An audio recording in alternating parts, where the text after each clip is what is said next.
दोस्तों, जो लोग यूपी पुलिस कांस्टेबल का तैयारी कर रहे हो या फिर जिन लोग का यूपी पुलिस कांस्टेबल का पेपर होने वाला है, तो उनके लिए आज का वीडियो बहुत ही ज़्यादा यूजफुल होने वाला है, क्योंकि आज हम कंप्लीट करने वाले हैं संपूर्ण जीके जीएस।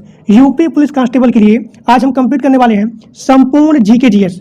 और इसी वीडियो में आज हम कंप्लीट करेंगे 1000 क्वेश्चन, 1000 प्लस क्वेश्चन यहाँ पे कंप्लीट होने वाला है। और मैं आपको गारंटी देता हूँ, जो लोग मेरा पूरा लेक्चर देखेंगे, एक सिंगल क्वेश्चन क्लास से बाहर नहीं आएगा, सारे क्वेश्चन क्लास से ही आएंगे। और जो लोग मेरा पूरा लेक्चर देखेंगे, मैं आपको गारंटी देता हूं, आपको यूट्यूब पे किसी का भी लाइव लेक्चर मैराथन देखने की रिक्वायरमेंट नहीं होगी, क्योंकि इस वीडियो में हम यहाँ पे एक्सपेक्टेड क्वेश्चन, फिर यहाँ पे मल्टीपल टाइम रिपीटेड क्वेश्चन, और यहाँ पे यूपी रिलेटेड क्वेश्चन, और यहाँ पे जो भी आपका करंट अफेयर हो गया, इन सभी को पूरा का पूरा यहाँ पे कंप्लीट करने वाले हैं। तो आप सभी ध्यान से वीडियो को मैक्सिमम शेयर करिए और पूरा वीडियो देखिए विदाउट एनी स्किप। देखिए, कम से कम आपको लेक्चर देखना है 1 से 2 बार, या फिर जो लोग एक बार लेक्चर देखेंगे, देखने के बाद आपको पूरा पीपीटी पढ़ना है। पूरा पीपीटी कम से कम 5 बार रीडिंग करना है, मैक्सिमम 5 टाइम। और जिन लोग को नोट्स चाहिए, तो मात्र 99 रुपया में आपको पूरा का पूरा नोट्स मिल जाएगा। नोट्स लेने के लिए आपको इस नंबर पर पेमेंट करना है, और पेमेंट करने के बाद यहाँ पे उस पेमेंट का स्क्रीनशॉट शेयर करना है, और आपको वहीं पे यूपी पुलिस कांस्टेबल का संपूर्ण जीके जीएस का नोट्स मिल जाएगा। देखिए, यहाँ पे आपका टॉपिक वाइज जो भी आपका जीके जीएस है, सब्जेक्ट है, तो आपका यहाँ पे subject wise, index wise, set wise, module wise आपका पूरा का पूरा यहाँ पे कंप्लीट कराया जाएगा इसी सिंगल वीडियो में। देखिए, पहला आपका इंडेक्स है, पहला आपका सेट है, इंडेक्स है या फिर मॉड्यूल है, जिसमें हम कंप्लीट करेंगे भारतीय इतिहास, भारतीय इतिहास, भारतीय संविधान, फिर यहाँ पे भारतीय राजनीति, उसके बाद भूगोल, उसके बाद अर्थव्यवस्था, उसके बाद विज्ञान, विज्ञान में आपका हो गया फिजिक्स, केमिस्ट्री, बायोलॉजी, फिर यहाँ पे समान विज्ञान, और यहाँ पे जो भी आपका करंट अफेयर हो गया, इन सभी को कंप्लीट करने वाले हैं। उसके बाद आपका यहाँ हो गया यूपी रिलेटेड क्वेश्चन, और यहाँ पे जो भी आपका योजनाएं हैं, प्लानिंग है, और जो भी आपका महत्वपूर्ण दिवस है, इन सभी को कंप्लीट करने वाले हैं। अब देखिए, यहाँ पे सबसे पहले आपका स्टार्ट होता है भारतीय इतिहास। अब यहाँ पे सबसे पहला क्वेश्चन है, सिंधु घाटी सभ्यता का सबसे बड़ा नगर कौन सा था? तो वो आपका है मोहनजोदाड़ो, मोहनजोदाड़ो। हड़प्पा सभ्यता किस नदी के किनारे बसी है? तो रावी नदी के किनारे बसी है। वेदों की रचना किस भाषा में हुई है? तो वेदों की रचना हुई है संस्कृत भाषा में। सबसे प्राचीन वेद कौन सा है? तो सबसे प्राचीन वेद है वो है ऋग्वेद। एक बार फिर से बोलता हूँ, सिंधु घाटी सभ्यता का सबसे बड़ा नगर कौन सा है? तो मोहनजोदाड़ो। हड़प्पा सभ्यता किस नदी के किनारे बसी है? तो रावी नदी की। वेदों की रचना किस भाषा में हुई थी? संस्कृत भाषा में। सबसे प्राचीन वेद कौन सा है? तो सबसे प्राचीन वेद है वो है ऋग्वेद। आर्यों का मुख्य व्यवसाय क्या था? तो आर्यों का मुख्य व्यवसाय था वो है पशुपालन। बौद्ध धर्म के संस्थापक कौन थे? तो बौद्ध धर्म के संस्थापक थे गौतम बुद्ध। अब देखिए, गौतम बुद्ध को ज्ञान की प्राप्ति कहाँ हुई थी? तो गौतम बुद्ध को ज्ञान की प्राप्ति हुई थी बोध गया में, बोध गया में। अब यहाँ पे आपका अगला क्वेश्चन है कि जैन धर्म के 24वें तीर्थकार कौन थे? तो उनका नाम है महावीर स्वामी। महावीर स्वामी का जन्म कहाँ हुआ था? तो कुंडग्राम में, यानी कि वैशाली में हुआ था, वैशाली में हुआ था। अगला क्वेश्चन, मौर्य साम्राज्य की स्थापना किसने की थी? तो मौर्य साम्राज्य की स्थापना की थी चंद्रगुप्त मौर्य, चंद्रगुप्त मौर्य। अगला क्वेश्चन, चंद्रगुप्त मौर्य के गुरु कौन थे? तो चंद्रगुप्त मौर्य के गुरु थे जिनका नाम है चाणक्य। अशोक किस वंश से संबंधित था? तो अशोक संबंधित थे मौर्य वंश से, मौर्य वंश से। अब यहाँ पे आपका अगला क्वेश्चन है, कलिंग युद्ध कब हुआ था? तो कलिंग युद्ध हुआ था 261 ईसा पूर्व। अशोक ने किस धर्म को अपनाया था? तो अशोक ने बौद्ध धर्म को अपनाया था। गुप्त वंश का संस्थापक कौन था? तो गुप्त वंश का संस्थापक था श्रीगुप्त। समुद्रगुप्त को किस नाम से जाना जाता है? तो समुद्रगुप्त को भारत का नेपोलियन इस नाम से जाना जाता है। अगला क्वेश्चन, आर्यभट्ट किस काल के थे? तो आर्यभट्ट थे गुप्त काल के, आर्यभट्ट गुप्त काल के थे। नालंदा विश्वविद्यालय की स्थापना किसने की थी? तो कुमार गुप्त ने की थी, कुमार गुप्त ने। चरक किस क्षेत्र से संबंधित था? तो चरक था आयुर्वेद से, आयुर्वेद से। पाटलिपुत्र वर्तमान में किस नाम से जाना जाता है? तो पटना के नाम से जाना जाता है। अब यहाँ पे आपका स्टार्ट हो गया मध्यकालीन भारत। दिल्ली सल्तनत का संस्थापक कौन था? तो कुतुबुद्दीन ऐबक। कुतुबुद्दीन ऐबक। कुतुब मीनार का निर्माण किसने शुरू किया था? तो कुतुब मीनार का निर्माण शुरू किया था कुतुबुद्दीन ऐबक। इल्तुतमिश किस वंश से बिलोंग करता है? तो गुलाम वंश से संबंधित था। अब यहाँ पे आपका अगला क्वेश्चन है कि अलाउद्दीन खिलजी किस वंश का शासक था? तो खिलजी वंश का शासक था। बाजार नियंत्रण नीति किसने शुरू की थी? तो अलाउद्दीन खिलजी ने ही सबसे पहले बाजार नियंत्रण नीति शुरू की थी। तुगलक वंश का संस्थापक कौन था? तो गयासुद्दीन तुगलक। गयासुद्दीन तुगलक। अगला क्वेश्चन, विजयनगर साम्राज्य की स्थापना किसने की थी? तो उसका नाम है हरिहर और यहाँ पे बुक्का। बहुत इंपॉर्टेंट क्वेश्चन है कि विजयनगर साम्राज्य की स्थापना किसने की थी? तो हरिहर और यहाँ पे बुक्का ने। अब यहाँ पे आपका अगला क्वेश्चन है कि बाबर ने भारत में मुगल साम्राज्य की स्थापना कब की थी? तो बाबर ने भारत में मुगल साम्राज्य की स्थापना की थी 1526 ईस्वी में। पानीपत का प्रथम युद्ध किनके बीच हुआ था? तो बाबर के बीच में और यहाँ पे इब्राहिम लोदी के बीच में। अकबर के 9 रत्नों में से एक कौन सा था? उसका नाम है Birbal. Din i Ilahi, this is the very very most important question. Din i इलाही की स्थापना किसने की थी? तो अकबर ने। ताजमहल का निर्माण किसने करवाया था? तो ताजमहल का निर्माण करवाया था शाहजहां ने। औरंगजेब का असली नाम क्या था? तो औरंगजेब का असली नाम था मुहीउद्दीन। मुहीउद्दीन। अब यहाँ पे आपका स्टार्ट होता है आधुनिक भारत। 1857 की क्रांति की शुरुआत कहाँ से हुई थी? सबसे पहले तो मेरठ से हुई थी। 1857 की क्रांति में झांसी की रानी कौन थी? तो उसका नाम है लक्ष्मीबाई। अब यहाँ पे आपका अगला क्वेश्चन है, इंडियन नेशनल कांग्रेस यानी कि INC, भारतीय राष्ट्रीय कांग्रेस की स्थापना कब हुई थी? तो हुई थी 1885 में। 1885 में। कांग्रेस के प्रथम अध्यक्ष कौन थे? उनका नाम है WC बनर्जी। कांग्रेस के प्रथम अध्यक्ष कौन थे? WC बनर्जी। अब देखिए यहाँ पे आपका अगला क्वेश्चन है कि असहयोग आंदोलन कब शुरू हुआ था? तो असहयोग आंदोलन शुरू हुआ था 1920 में। नमक सत्याग्रह कब हुआ था स्टार्ट? 1930 में। भारत छोड़ो आंदोलन कब स्टार्ट हुआ था? तो 1942 में। भारत स्वतंत्र कब हुआ था? तो 15 अगस्त 1947। 15 अगस्त 1947। भारत के प्रथम प्रधानमंत्री कौन थे? तो भारत के प्रथम प्रधानमंत्री का नाम है पंडित जवाहरलाल नेहरू। भारतीय संविधान कब लागू हुआ था? तो 26 जनवरी 1950 को। भारतीय संविधान कब लागू हुआ था? तो 26 जनवरी 1950 को। संविधान सभा के अध्यक्ष कौन थे? उनका नाम है डॉक्टर राजेंद्र प्रसाद। भारतीय संविधान के निर्माता किसे कहा जाता है? तो उनका नाम है doctor Bhimrao Ambedkar. And this is the very very most important. अब यहाँ पे आपका अगला इंडेक्स स्टार्ट होता है। मैंने आपसे बताया कि आपका पूरा question index wise, module wise divide किया गया है आपके सब्जेक्ट के हिसाब से। अब देखिए यहाँ पे आपका इंडेक्स पार्ट नंबर 2 है और इसमें हम कंप्लीट करने वाले हैं संविधान के निर्माण के बारे में, संविधान के विशेषता के बारे में, संविधान के मौलिक अधिकार के बारे में, और यहाँ पे नीति निर्देशक तत्व के बारे में, राष्ट्रपति के बारे में, और यहाँ पे उपराष्ट्रपति के बारे में, प्रधानमंत्री के बारे में, और यहाँ पे काउंसिल ऑफ मिनिस्टर यानी कि मंत्री परिषद के बारे में, और यहाँ पे जो भी आपका पार्लियामेंट है उसके बारे में, और यहाँ पे न्यायपालिका के बारे में। तो ये आपका है अगला मॉड्यूल, अगला इंडेक्स का पार्ट नंबर 2। अब देखिए सभी लोग प्लीज़ कमेंट करके बताइए कि आपका क्लास कैसा लगा, देखने के बाद कैसा फील हुआ, कंटेंटेबल है या फिर नहीं है। 1 नंबर क्लास है, बता रहा हूँ आपको, क्योंकि इसमें हम वही क्वेश्चन लिए हैं जो आपके एग्जाम के लिए बहुत इंपॉर्टेंट है, जो भी यहाँ पे एक्सपेक्टेड है, जो भी यहाँ पे कोर टॉपिक है, कोर क्वेश्चन है, उन सभी को आज हम कंप्लीट करने वाले हैं। तो आप सभी लोग प्लीज़ इस वीडियो को अपने दोस्तों के पास मैक्सिमम शेयर करिए। देखिए यहाँ पे आपका स्टार्ट होता है संविधान के निर्माण के बारे में कि भारतीय संविधान सभा का गठन कब हुआ था? तो 1946 में। 1946 में। संविधान सभा की पहली बैठक कब हुई थी?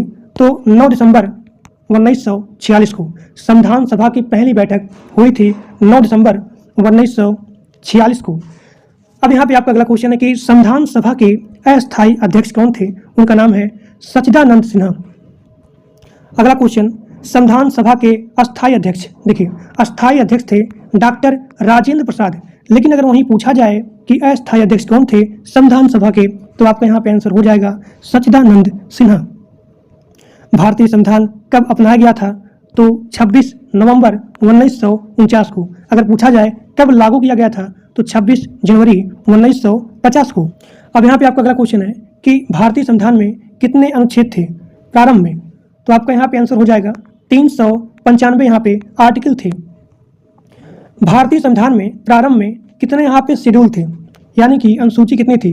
तो 8 थी। भारतीय संविधान के निर्माण में कितना समय लगा था? तो 2 वर्ष 11 महीना और यहाँ पे 18 दिन, यानी कि 2 वर्ष 11 महीना 18 दिन में आपका पूरा संविधान बन करके तैयार हो गया था। अब यहाँ पे आपका अगला क्वेश्चन है कि भारतीय संविधान किस देश से सबसे अधिक प्रभावित है? तो आपका यहाँ पे आंसर हो जाएगा ब्रिटेन से। भारतीय संविधान ब्रिटेन से सबसे अधिक प्रभावित है। अगला क्वेश्चन, अब देखिए अब यहाँ पे कंप्लीट करने वाले हैं संविधान के विशेषताओं से संबंधित क्वेश्चन। भारत का संविधान कैसा है? तो भारत का संविधान लिखित है और यहाँ पे विस्तृत है। एक बार फिर से बोला हूँ, भारत का संविधान कैसा है? लिखित है, यानी कि रिटन है, और यहाँ पे विस्तृत है। भारत किस प्रकार का राज्य है? तो भारत आपका यूनियन स्टेट है, यूनियन स्टेट है, यानी कि संघीय राज्य है। अब यहाँ पे आपका अगला क्वेश्चन है कि भारत में किस प्रकार की शासन प्रणाली है? तो भारत में आपका शासन प्रणाली है वो है पार्लियामेंट्री सिस्टम, यानी कि संसदीय प्रणाली है। भारत एक ऐसा गणराज्य है, यानी कि भारत कैसा गणराज्य है? तो आप लिखेंगे संप्रभुत्व, समाजवादी, धर्मनिरपेक्ष और यहाँ पे लोकतांत्रिक। संप्रभु, समाजवादी, धर्मनिरपेक्ष और यहाँ पे लोकतांत्रिक। अब यहाँ पे आपका अगला क्वेश्चन है संविधान की प्रियम्बल में कितने शब्द हैं? तो यहाँ पे 2 शब्द हैं। पहला आपका समाजवादी और दूसरा आपका यहाँ पे धर्मनिरपेक्ष। इसको यहाँ पे जोड़ा गया था 42 कॉन्स्टिट्यूशन अमेंडमेंट में, यानी कि 42वें संविधान संशोधन में समाजवादी और यहाँ पे धर्मनिरपेक्ष शब्द को जोड़ा गया था। भारतीय संविधान का संरक्षक कौन है? तो आप लिखेंगे सुप्रीम कोर्ट है, यानी कि सर्वोच्च न्यायालय है। अब देखिए फंडामेंटल राइट से क्वेश्चन। तो पहला आपका है कि मौलिक अधिकार किस भाग में है? तो मौलिक अधिकार पार्ट नंबर 3 में है। मौलिक अधिकार कितने हैं? तो मौलिक अधिकार यहाँ पे होते हैं 6। अब देखिए राइट टू इक्वलिटी, यानी कि समानता का अधिकार किस आर्टिकल में है? तो राइट टू इक्वलिटी यानी कि समानता का अधिकार होता है आर्टिकल 14 से लेकर के 18 तक। इसको बोला जाता है समानता का अधिकार, यानी कि नियम के आगे सभी समान हैं। अब देखिए स्वतंत्रता का अधिकार किस अनुच्छेद में है? तो आर्टिकल 19 से लेकर के 22 तक इसे बोलते हैं स्वतंत्रता का अधिकार। शोषण के विरुद्ध अधिकार आते हैं आर्टिकल 23-24। धर्म की स्वतंत्रता का अधिकार कहाँ से कहाँ तक होता है? तो 25 से 28 तक। संविधान का उपचार का अधिकार किस अनुच्छेद में है? तो संविधान का उपचार का अधिकार आता है अंडर आर्टिकल 32। अगला क्वेश्चन, अनुच्छेद 32 को किसने संविधान का आत्मा कहा है? ये क्वेश्चन बहुत इंपॉर्टेंट है and these are the maximum time repeated in your previous exam कि आर्टिकल 32 को किसने संविधान की आत्मा कहा है? तो आप लिखेंगे डॉक्टर भीमराव अंबेडकर आर्टिकल 32 को भारतीय संविधान का आत्मा कहा है। ठीक, अब देखिए अगला क्वेश्चन, डीपीएसपी से यानी कि नीति निदेशक तत्व से क्वेश्चन। नीति निदेशक तत्व की ये आपका पार्ट है, किस पार्ट के अंदर आता है? Directive principle of state of policy, यानी कि नीति निदेशक तत्व किस भाग में है? तो भाग नंबर 4। कहाँ से लिया गया है?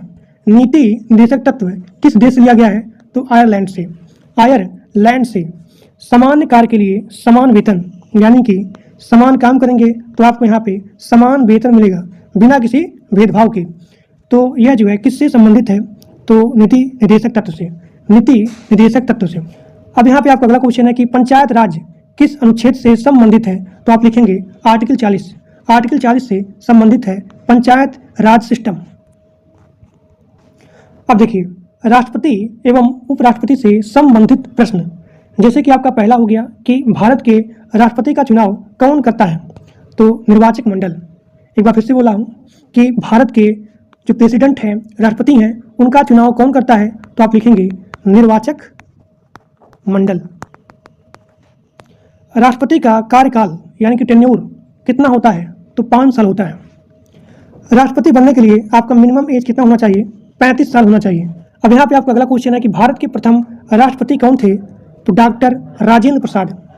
उपराष्ट्रपति का चुनाव कौन करता है? तो संसद के दोनों सदन। अब यहाँ देखिए, प्रधानमंत्री एवं मंत्रिपरिषद से क्वेश्चन पहला आपका है कि भारत का वास्तविक कार्यपालिका के प्रमुख कौन होते हैं? तो प्रधानमंत्री होते हैं। यानी कि जो भी आपके यहाँ कार्यपालिका है, इस कार्यपालिका के रियल में, वास्तव में इसका प्रमुख कौन होता है? तो पीएम होते हैं, यानी कि प्रधानमंत्री होते हैं। प्रधानमंत्री की नियुक्ति कौन करता है? तो प्रधानमंत्री की नियुक्ति करता है राष्ट्रपति, यानी कि प्रेसिडेंट। भारत के प्रथम प्रधानमंत्री कौन थे? तो Pandit Jawaharlal Nehru. Council of minister यानी कि मंत्रिपरिषद सामूहिक रूप से किसके प्रति उत्तरदायी है? तो लोकसभा के प्रति यहाँ पे उत्तरदायी होता है। अब देखिए, पार्लियामेंट से संबंधित क्वेश्चन पहला आपका है कि भारतीय संसद के कितने यहाँ पे हाउस होते हैं? तो भारतीय संसद में यहाँ पे 2 हाउस होते हैं। पहला आपका हो गया लोकसभा और दूसरा आपका हो गया राज्यसभा। लोकसभा का कार्यकाल होता है 5 वर्ष और राज्यसभा का 6 वर्ष। अब देखिए, लोकसभा के अध्यक्ष को क्या कहते हैं? तो लोकसभा के अध्यक्ष को स्पीकर बोलते हैं। अब देखिए, न्यायपालिका से संबंधित क्वेश्चन पहला आपका क्वेश्चन है कि भारत का सर्वोच्च न्यायालय कहाँ स्थित है? तो भारत का सुप्रीम कोर्ट यानी कि सर्वोच्च न्यायालय स्थित है न्यू दिल्ली में। सुप्रीम कोर्ट के मुख्य न्यायाधीश की नियुक्ति कौन करता है? तो राष्ट्रपति करते हैं। प्रेसिडेंट ऑफ इंडिया करते हैं सुप्रीम कोर्ट के मुख्य न्यायाधीश की नियुक्ति। अब यहाँ पे आपका अगला क्वेश्चन है कि न्यायपालिका की स्वतंत्रता किसका भाग है? तो संविधान की मूल संरचना की। उच्च न्यायालय के न्यायाधीश की नियुक्ति कौन करता है? यानी कि हाई कोर्ट की। कौन करता है? प्रेसिडेंट ऑफ इंडिया, राष्ट्रपति करते हैं। अब यहाँ पे आपका अगला क्वेश्चन है कि न्यायिक पुनरावलोकन की शक्ति किसके पास होती है? तो सुप्रीम कोर्ट के पास होती है। अब यहाँ पे आपका अगला पार्ट है वो है ज्योग्राफी से संबंधित क्वेश्चन। यहाँ पे हम लोग पढ़ने वाले हैं ज्योग्राफी में ब्रह्मांड एवं सौरमंडल के बारे में, फिर यहाँ पे पृथ्वी और उसकी संरचना के बारे में, भारत के भौतिक भूगोल के बारे में और यहाँ पे विश्व भूगोल के बारे में, नदियाँ, पर्वत, क्लाइमेट, इन सभी को हम यहाँ पे पार्ट नंबर 3 में पढ़ने वाले हैं। देखिए, पहला आपका है ब्रह्मांड एवं सौरमंडल से संबंधित प्रश्न। पहला क्वेश्चन है कि सौरमंडल का केंद्र कौन होता है? तो सौरमंडल का केंद्र है सूर्य। सौरमंडल का सबसे बड़ा ग्रह कौन सा होता है? तो सौरमंडल का सबसे बड़ा ग्रह होता है गुरु यानी कि बृहस्पति। पृथ्वी को नीला ग्रह क्यों कहा जाता है? क्योंकि यहाँ पे जल की मात्रा ज़्यादा होती है। पृथ्वी का एकमात्र प्राकृतिक उपग्रह यानी कि सैटेलाइट कौन सा है? तो चंद्रमा होता है। सूर्य से सबसे निकट ग्रह कौन सा होता है? तो सूर्य से सबसे निकट ग्रह होता है बुध। सूर्य से सबसे दूर ग्रह वरुण होता है। देखिए, अगर पूछा जाए कि सूर्य से सबसे निकट कौन सा होता है? बुध होता है। सबसे निकट, सबसे दूर वरुण। पृथ्वी अपने एक्सिस पर, अपने धुरी पर कितने समय में घूमती है? तो 24 घंटे में। पृथ्वी सूर्य की परिक्रमा कितने समय में करती है? तो आप लिखेंगे 365 दिन में। आकाशगंगा को अंग्रेजी में क्या कहता है? तो आकाशगंगा को अंग्रेजी में मिल्की वे कहा जाता है। अगला क्वेश्चन, आकाशगंगा को अंग्रेजी में क्या कहते हैं? मिल्की वे। सबसे चमकीला ग्रह कौन सा होता है? शुक्र ग्रह होता है। शुक्र ग्रह होता है। अब देखिए, अब यहाँ पे आपका अगला टॉपिक है पृथ्वी और उसकी संरचना। जैसे कि आपको हो गया क्रस्ट, मेंटल कोर, तो इससे संबंधित यहाँ पे आपका पहला क्वेश्चन है पृथ्वी की सबसे ऊपरी परत क्या कहलाती है? तो पृथ्वी की सबसे ऊपरी परत होती है उसे बोलते हैं क्रस्ट। यहाँ देखिए क्रस्ट, हिंदी में बोलते हैं भूपर्पल्टी। भूपर्पल्टी। पृथ्वी की सबसे भीतरी परत क्या होती है? आंतरिक कोर। सेल कितने प्रकार की होती है? सेल 3 प्रकार की होती है। आग्नेय सेल का उदाहरण क्या है? ग्रेनाइट। कई बार क्वेश्चन आया हुआ है कि आग्नेय सेल का एग्जाम्पल बताइए, तो आप लिखेंगे ग्रेनाइट। कायांतरित सेल का एग्जाम्पल क्या है? संगमरमर। संगमरमर। ज्वालामुखी से निकलने वाला द्रव क्या कहलाता है? तो ज्वालामुखी से निकलने वाला जो भी आपका लिक्विड होता है उसे बोलते हैं लावा। भूकंप मापने का यंत्र कहलाता है सिस्मोग्राफ। सिस्मोग्राफ। भूकंप की तीव्रता पूछा जाए तो हम यहाँ पे नापेंगे रिएक्ट पैमाना से, यानी कि अगर यहाँ पूछा जाए कि भूकंप की तीव्रता किस पैमाने से मापी जाती है तो आप लिखेंगे रिएक्टर पैमाने से। भूकंप मापने का यंत्र पूछा जाए तो आप लिखेंगे सिस्मोग्राफ। अब यहाँ पे आपका अगला क्वेश्चन है कि भारत का भौतिक भूगोल, इससे संबंधित यहाँ पे प्रश्न है। सबसे पहला कि भारत का सबसे ऊंचा पर्वत शिखर कौन सा है तो आप लिखेंगे कंचनजंगा।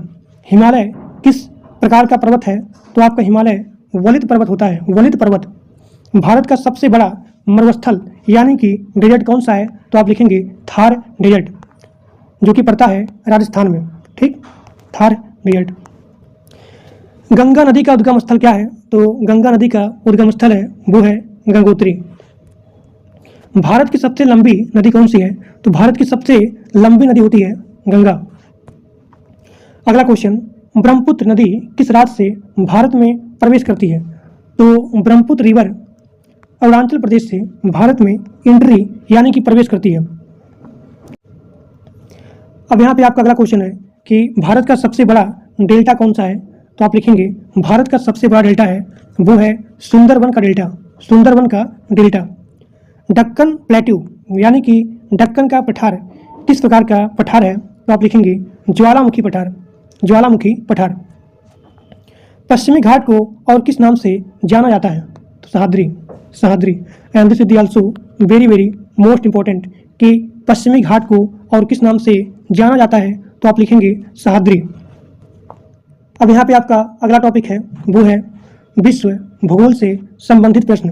पहला क्वेश्चन है कि विश्व का सबसे बड़ा महाद्वीप कौन सा है तो विश्व का सबसे बड़ा महाद्वीप होता है वो है एशिया। अगर पूछा जाए कि विश्व का सबसे छोटा महाद्वीप कौन सा है तो आप लिखेंगे ऑस्ट्रेलिया। विश्व का सबसे ऊंचा पर्वत कौन सा है तो माउंट एवरेस्ट।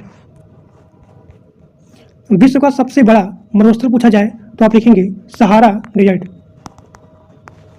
विश्व की सबसे लंबी नदी कौन सी है तो आप लिखेंगे नील नदी। विश्व की सबसे लंबी नदी कौन सी है तो आप लिखेंगे नील नदी। अब यहाँ पे आपका अगला टॉपिक स्टार्ट होने वाला है वो है नदियाँ, पर्वत और यहाँ पे क्लाइमेट के बारे में। यहाँ पे आपका पहला क्वेश्चन है कि मानसून किस प्रकार की पवन है तो आप लिखेंगे कि मानसून मौसमी पवन होता है, मौसमी पवन होता है। अब यहाँ पे आपका अगला क्वेश्चन है कि भारत में दक्षिण पश्चिम मानसून कब आता है तो आप लिखेंगे जून में। चक्रवात किस क्षेत्र में अधिक आते हैं तो आप लिखेंगे तटीय क्षेत्र में, तटीय क्षेत्र में। भारत का सबसे अधिक वर्षा वाला स्थान कौन सा है तो आप लिखेंगे मासिन राम, मासिन राम। यहाँ पे बहुत ही ज़्यादा मात्रा में वर्षा होती है।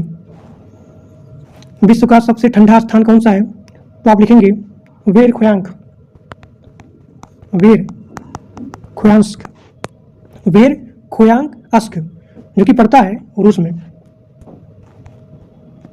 अब देखिए भूमध्य रेखा किस अक्षांश पर है तो आप लिखेंगे 0 डिग्री पे। कर्क रेखा भारत के कितने राज्यों से गुजरती है तो आप लिखेंगे 8 राज्यों से। अब देखिए यहाँ पे आपका अगला क्वेश्चन है कि मकर रेखा किस गोलार्ध में है तो आप लिखेंगे मकर रेखा आपका पड़ता है साउथ पोल में यानी कि दक्षिणी गोलार्ध में। पृथ्वी का कुल क्षेत्रफल कितना है तो आप लिखेंगे लगभग 510 मिलियन वर्ग किलोमीटर। स्थल मंडल क्या है? पृथ्वी का जो भी यहाँ पे सॉलिड पार्ट होता है उसे बोलते हैं स्थल मंडल। पृथ्वी का लिक्विड पार्ट यानी कि जल वाला भाग उसे बोलते हैं जल मंडल। अब यहाँ पे आपका अगला क्वेश्चन है कि वायुमंडल की सबसे निचली परत कौन सी है तो वायुमंडल की सबसे निचली परत होती है क्षोभ मंडल। क्षोभ मंडल सबसे निचली परत होती है। ओजोन परत किस परत में पाई जाती है? बहुत इंपॉर्टेंट है। तो ओजोन परत पाई जाती है समताप मंडल में। यहाँ देखिए समताप मंडल में पाई जाती है ओजोन परत, ओजोन परत। हरित क्रांति का संबंध किससे है तो आप लिखेंगे हरित क्रांति का संबंध होता है कृषि उत्पादन वृद्धि से, कृषि उत्पादन वृद्धि से। एक बार फिर से बोल रहा हूँ क्योंकि बहुत इंपॉर्टेंट है कि हरित क्रांति का संबंध किससे है तो आप लिखेंगे कृषि उत्पादन वृद्धि से। चाय उत्पादन में भारत का प्रमुख राज्य कौन सा है तो आप लिखेंगे असम है। चाय उत्पादन में भारत का प्रमुख राज्य है वो है असम। अब यहाँ पे आपका अगला इंडेक्स है पार्ट नंबर 4 और इसमें हम पढ़ने वाले हैं अर्थव्यवस्था की मूल बातें, राष्ट्रीय आय यानी कि नेशनल इनकम, फिर यहाँ पे बैंकरी यानी कि बैंक सिस्टम पढ़ने वाले हैं, और यहाँ पे जो भी आपका योजना है, विकास है, बजट है, कर है, वित्त आयोग है, इसके बारे में पढ़ने वाले हैं। और आप सभी लोग कमेंट करके बताइए कि क्लास कैसा लग रहा है। अब देखिए, अब यहाँ पे आपका पहला टॉपिक है कि अर्थव्यवस्था की मूल बातें, बेसिक चीज़ें, कि अर्थशास्त्र के जनक किसे कहा जाता है, तो आप लिखेंगे अर्थशास्त्र के जनक एडम स्मिथ है। Adam Smith. भारत की अर्थव्यवस्था कैसी है, तो भारत की यहाँ पे मिक्स इकोनॉमी होती है। मांग और आपूर्ति का सिद्धांत किससे संबंधित है, तो जहाँ पे डिमांड हो, जहाँ पे आपका सप्लाई हो, उसे बोलते हैं मार्केट। मांग और, तो वही क्वेश्चन है। अब यहाँ पे आपका अगला क्वेश्चन है कि इन्फ्लेशन और यहाँ पे डिफ्लेशन, यानी कि मुद्रास्फीति क्या होता है, जहाँ पे वस्तु की जो प्राइस होती है, अगर इसके प्राइस में वृद्धि होती है तो उसे बोलते हैं मुद्रास्फीति। अब यहाँ पे आपका अगला है कि अपस्फीति क्या होता है। अपस्फीति क्या होता है, तो जहाँ पे वस्तु अगर इसके प्राइस में गिरावट होती है तो उसे बोलते हैं अपस्फीति। अब देखिए, जीडीपी क्या होता है, यानी कि ग्रॉस डोमेस्टिक प्रोडक्ट, सकल घरेलू उत्पाद क्या दर्शाता है, तो देश में जो भी यहाँ पे उत्पादित वस्तुएं हैं और यहाँ पे सर्विस हैं, इन सभी का टोटल मूल्य, इसी को दर्शाता है जीडीपी, यानी कि पूरे देश में उत्पादित वस्तु और यहाँ पे सेवा। पर कैपिटा इनकम क्या दर्शाता है, यानी कि प्रति व्यक्ति आय, प्रति व्यक्ति आय, यानी कि पर कैपिटा इनकम, ये दर्शाता है औसत आय, एवरेज इनकम। भारत की मुद्रा क्या है, तो भारत की मुद्रा होती है रुपया। इसका चिन्ह क्या है, सबको पता है। आर्थिक विकास किससे मापा जाता है, आपका जो भी आर्थिक विकास है इसको मानते हैं जीडीपी से, जीडीपी के वृद्धि दर से। अब देखिए, अब यहाँ पे आपका इकोनॉमी में अगला टॉपिक है, वो है राष्ट्रीय आय, यानी कि नेशनल इनकम। अब यहाँ पे आपका पहला क्वेश्चन है कि राष्ट्रीय आय की गणना कितने तरीकों से की जाती है, तो आप लिखेंगे 3 तरीकों से की जाती है, and this is the very very most important. आय विधि किस पर आधारित है, तो आप लिखेंगे आय विधि उत्पादन कारकों की आय से बेस है, यानी कि जो भी आपका आय विधि है, दी आर दी डिपेंडेंट ऑन उत्पादन कारक की आय। व्यय विधि पूछा जाए, देखिए एक बार फिर से बोल रहा हूँ, अगर पूछा जाए कि आय विधि किस पर आधारित है, तो आप लिखेंगे उत्पादन कारकों की आय पे, यानी कि जो भी आपके यहाँ प्रोडक्शन हो रहा है उसके इनकम पे। अगर पूछा जाए व्यय विधि, तो जो भी आपके यहाँ पे टोटल व्यय हो रहा है उस पर संबंधित है। अब यहाँ अगर पूछा जाए कि उत्पादन विधि किस पर आधारित है, तो आप लिखेंगे कुल उत्पादन पे। नीति आयोग का गठन कब हुआ था, 1 जनवरी 2015 को। नीति आयोग ने किस संस्था को, यानी कि जो भी आपका पहला था वो था प्लानिंग कमीशन, यानी कि योजना आयोग, तो योजना आयोग को रिप्लेस करके यहाँ पे आया नीति आयोग। तो वही चीज़ यहाँ पूछा जा रहा है कि नीति आयोग किस संस्था का स्थान लिया था, तो आप लिखेंगे योजना आयोग को। भारत की जनगणना कितने वर्ष में होती है, तो आप लिखेंगे 10 वर्ष। अब देखिए, बैंकिंग सिस्टम से संबंधित क्वेश्चन पहला आपका है,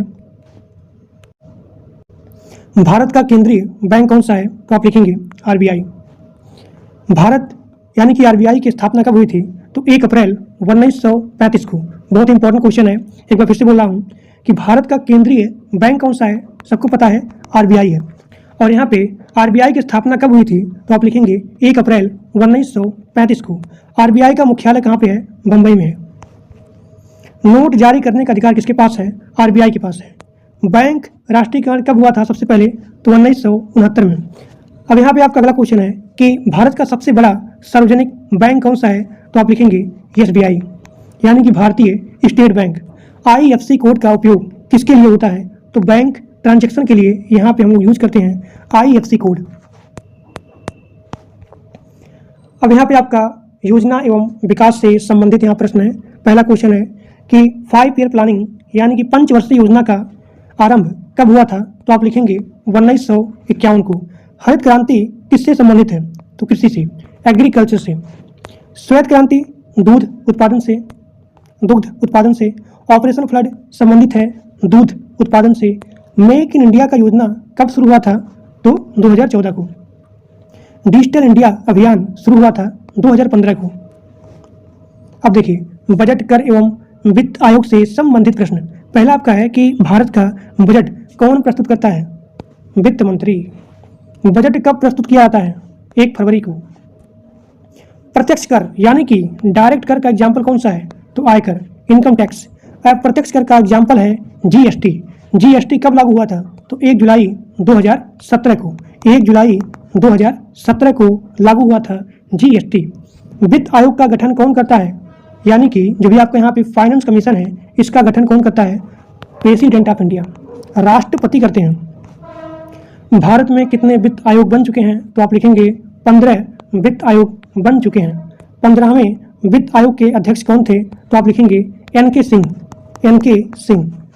मुद्रा योजना किससे संबंधित है? तो आप लिखेंगे लघु उद्योग ऋण से, लघु उद्योग ऋण से संबंधित है। 1 नंबर का आपको क्लास चल रहा है और जो लोग पूरा लेक्चर देखेंगे मैं आपको गारंटी देता हूँ एक सिंगल क्वेश्चन क्लास से बाहर नहीं आएगा। This my guarantee to you. और जो लोग पूरा लेक्चर देखोगे मैं आपको गारंटी देता हूँ कि आपको किसी का भी लाइव लेक्चर मैराथन ये वो देखने की रिक्वायरमेंट नहीं पड़ेगी। अगला क्वेश्चन, प्रधानमंत्री जन धन योजना कब शुरू हुआ था? तो 2014 में। ये एफडीआई का फुल फॉर्म क्या होता है? Foreign direct investment. अगला क्वेश्चन, सेबी का मुख्य कार्य क्या होता है? शेयर बाजार नियंत्रण करना, शेयर बाजार नियंत्रण करना। शेयर बाजार का प्रमुख सूचकांक कौन सा है? सेंसेक्स। राष्ट्रीय स्टॉक एक्सचेंज कब स्थापित हुआ था? तो आप लिखेंगे 1992 को। गरीबी रेखा बिलो पॉवर्टी लाइन किससे संबंधित है? तो मिनिमम जो भी आपका इनकम है यानी कि न्यूनतम आय स्तर से संबंधित है। मनरेगा कब शुरू हुआ था? 2005 में। भारत में सबसे अधिक रोजगार किस क्षेत्र में है? तो आप लिखेंगे कृषि में। अगला क्वेश्चन, सार्वजनिक क्षेत्र के उपक्रम किसके अंतर्गत आते हैं? तो आप लिखेंगे सरकार के अंतर्गत आते हैं। एक बार फिर से बोल रहा हूँ, सार्वजनिक क्षेत्र के उपक्रम किसके अंतर्गत आते हैं? तो आप लिखेंगे गवर्नमेंट के अंतर्गत आते हैं। मुद्रा का अवमूल्यन किससे संबंधित है? तो आप लिखेंगे विदेशी विनिमय से। आर्थिक सर्वेक्षण कौन प्रस्तुत करता है? तो आप लिखेंगे वित्त मंत्रालय। अब यहाँ पे आपका स्टार्ट होने वाला है भौतिक विज्ञान से संबंधित प्रश्न। पहला आपका है कि प्रकाश की गति कितनी होती है? तो आप लिखेंगे 3 × 10⁸ मीटर प्रति सेकंड। तो प्रकाश की गति कितनी होती है? 3 × 10⁸ मीटर प्रति सेकंड। प्रकाश का प्रवर्तन किस नियम पर आधारित है? तो आप लिखेंगे परावर्तन के नियम पर आधारित है। न्यूटन के गति कितने होते हैं? यानी कि न्यूटन के गति के नियम होते हैं 3। बल का इकाई मात्रक कौन है? तो बल का इकाई मात्रक होता है न्यूटन। कार्य का इकाई मात्रक, देखिए अगर पूछा जाए कि बल का इकाई मात्रक तो आप लिखेंगे न्यूटन। कार्य का इकाई मात्रक तो आप लिखेंगे जूल। ठीक। शक्ति का इकाई मात्रक क्या है? तो आप लिखेंगे शक्ति का इकाई मात्रक होता है वॉट। विद्युत धारा का इकाई मात्रक है एम्पियर। अब यहाँ पे आपका अगला है ओम का नियम किससे संबंधित है? तो आप लिखेंगे विद्युत धारा से। ध्वनि किस माध्यम में नहीं चलती है? तो आप लिखेंगे निर्वात में। एक बार फिर से बोला हूँ कि बल का इकाई मात्रक क्या है? तो आप लिखेंगे न्यूटन। कार्य का इकाई मात्रक जूल, शक्ति का इकाई मात्रक वाट, विद्युत धारा का इकाई मात्रक एम्पियर। ओम का नियम संबंधित है विद्युत धारा से। निर्वात किस माध्यम में नहीं चलती है? ध्वनि जो है किस माध्यम में नहीं चलती है? तो आप लिखेंगे निर्वात में। अब यहाँ पे आपका अगला क्वेश्चन है गुरुत्वाकर्षण का नियम किसने दिया था? तो आप लिखेंगे आइजैक न्यूटन ने। अब यहाँ पे आपका स्टार्ट होता है रसायन विज्ञान से संबंधित क्वेश्चन। यहाँ पे आपका पहला क्वेश्चन है आवर्त सारणी के जनक कौन है? तो आप लिखेंगे मेंडलीफ। जल का रासायनिक सूत्र सबको पता है H2 है। सोडियम का रासायनिक प्रतीक क्या होता है? Na होता है। सोना का रासायनिक प्रतीक क्या है? तो सोना का रासायनिक प्रतीक होता है Au। अम्ल का स्वाद कैसा होता है? खट्टा होता है। क्षार का स्वाद? तो क्षार का स्वाद होता है कड़वा। क्षार का स्वाद कड़वा होता है और अम्ल का खट्टा होता है। लाल लिटमस नीला कब होता है? तो जब भी आपका लाल लिटमस है वो क्षार में नीला हो जाता है। पीएच स्केल की सीमा क्या है? तो 0 से 14 तक। ऑक्सीजन की खोज किसने की थी? तो ऑक्सीजन की खोज की थी प्रिस्टली ने। अगला क्वेश्चन एलपीजी का मुख्य घटक क्या है? तो एलपीजी का मुख्य घटक होता है ब्यूटेन। जो इम्पोर्टेंट है मैं आपको वही करवा रहा हूँ और इतना अगर आप पढ़ते हैं मैं आपको गारंटी देता हूँ इससे बाहर एक सिंगल क्वेश्चन नहीं आएगा। अब यहाँ पे आपका स्टार्ट होने वाला है वो है बायोलॉजी से यानी कि जीव विज्ञान से संबंधित क्वेश्चन। पहला आपका है कि मानव हृदय में कितने कक्ष होते हैं? तो मानव हृदय में 4 कक्ष होते हैं। रक्त का लाल रंग किसके कारण होता है? तो आप लिखेंगे हीमोग्लोबिन के कारण होता है। रक्त का लाल रंग किसकी वजह से होता है, किसके कारण से होता है? तो आप लिखेंगे हीमोग्लोबिन। मानव शरीर की सबसे बड़ी ग्रंथि कौन सी है? तो आप लिखेंगे यकृत यानी कि लीवर। अब देखिए यहाँ पे आपका अगला क्वेश्चन है कि मानव शरीर की सबसे बड़ी हड्डी कौन सी होती है? तो मानव शरीर की सबसे बड़ी हड्डी है उसे बोलते हैं फीमर। डीएनए का पूरा नाम क्या है? Deoxy ribo nucleic acid. Deoxy ribo nucleic acid DNA का फुल फॉर्म होता है। प्रकाश संश्लेषण किसमें होता है? क्लोरोफिल में होता है। क्लोरोफिल में होता है। विटामिन सी की कमी से कौन सा रोग होता है? स्कर्वी रोग होता है। अब यहाँ पे आपका अगला क्वेश्चन है विटामिन डी की कमी से कौन सा रोग होता है? तो आप लिखेंगे रिकेट्स। रक्तचाप मापने का यंत्र क्या है? तो आप लिखेंगे स्फेग्मोमैनोमीटर। स्फेग्मोमैनोमीटर। अगला क्वेश्चन है इंसुलिन किस ग्रंथि से निकलता है? तो आप लिखेंगे इंसुलिन अग्नाशय ग्रंथि से निकलता है। श्वसन क्रिया में ऑक्सीजन लिया जाता है। श्वसन क्रिया में कौन सी गैस ली जाती है? तो आप लिखेंगे ऑक्सीजन। मानव शरीर में रक्त की मात्रा कितनी होती है? लगभग 5 लीटर। मानव मस्तिष्क का सबसे बड़ा भाग कौन सा होता है? तो आप लिखेंगे सेरिब्रम। पाचन की क्रिया कहाँ शुरू होती है? तो आप लिखेंगे मुख से। हड्डियों की कुल संख्या कितनी है? तो हड्डियों की कुल संख्या होती है 206। पौधों में जल का परिवहन किससे होता है? तो आप लिखेंगे जाइलम से। जाइलम से। रक्त के कितने समूह होते हैं? तो आप लिखेंगे रक्त के 4 समूह होते हैं। यहाँ पे आपका अगला क्वेश्चन है मलेरिया किससे फैलता है? तो आप लिखेंगे मादा एनीफ्लीज मच्छर की वजह से। टीबी किस अंग को प्रभावित करता है? तो आप लिखेंगे फेफड़े को प्रभावित करता है।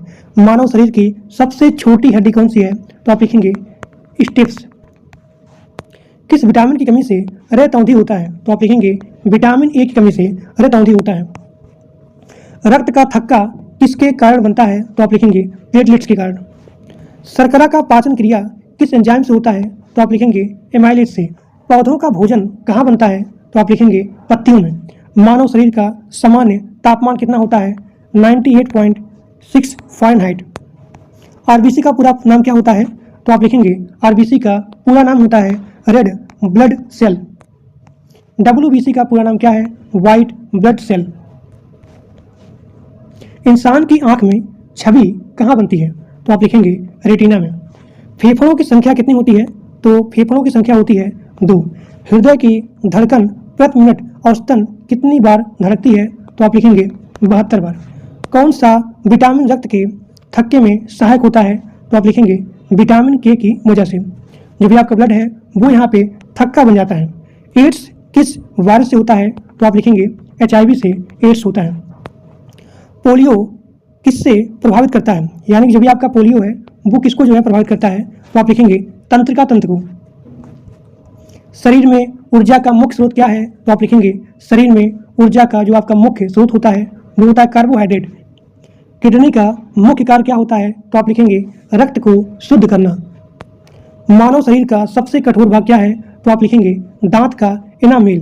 त्वचा का रंग किस पर निर्भर करता है? तो आप लिखेंगे मेलानिन। देखिए मेलानिन।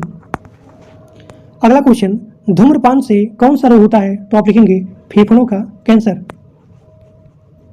अगला क्वेश्चन मांसपेशियों में दर्द किस अम्ल से होता है? तो मांसपेशियों में दर्द होता है लैक्टिक एसिड की वजह से। मानव शरीर में सबसे छोटी कोशिका कौन सी होती है? तो आप लिखेंगे शुक्राणु। अब यहाँ पे आपका अगला पार्ट है जिसमें हम पढ़ने वाले हैं यूपी रिलेटेड क्वेश्चन, यानी कि उत्तर प्रदेश से संबंधित प्रश्न।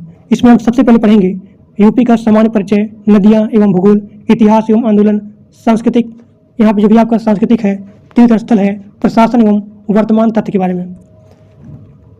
यहाँ पे आपका पहला क्वेश्चन है उत्तर प्रदेश की राजधानी क्या है? तो आप लिखेंगे लखनऊ।